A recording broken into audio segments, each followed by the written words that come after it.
بسم الله الرحمن الرحیم. ګوره محترمو دا حمزه وصلي والا قانون دی د دې خلاصه دا ده دی وایي چې هر حمزه چې زایده وي د کلام په ابتدا کې راغلي او مابعد متحرک وي نو یا د کلام په درمیان کې راغلی وي نو دا حمزه وصلي چې کوم دی نو دا به ورزیږي او حمزه قطعي چې کوم دی نو دا نه ورزیږي. نو بهر حال ماشوم په دې باندې موږ داسې پوهېږو ورته ووایو چې بچي ګورئ الحق دلته چې کوم دی نو په الحق کې دا حمزه چې کوم دی نو دا څه راغلی دی دا حمزه وصلي راغلی دی.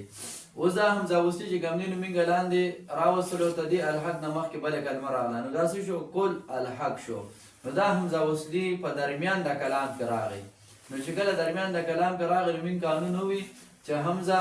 وصلي زایده دا به چې کوم دی نو موږ څه کوو په درمیان د کلام کې ورځو وه نو اوس دلته کې به دا حمزه وصلي موږ وورځو او دا لام به چې کوم دی نو لام سره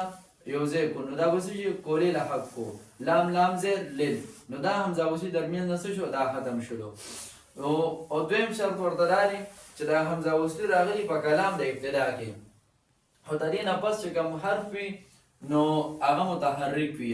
لکه دلته کې اوکل دلته کې حمزه دا حمزه چې کوم دی نو څه دی دا حمزه وصلي دی او دا کاف باندې کوم دی نو ضمه راغلی ده او متحرک دی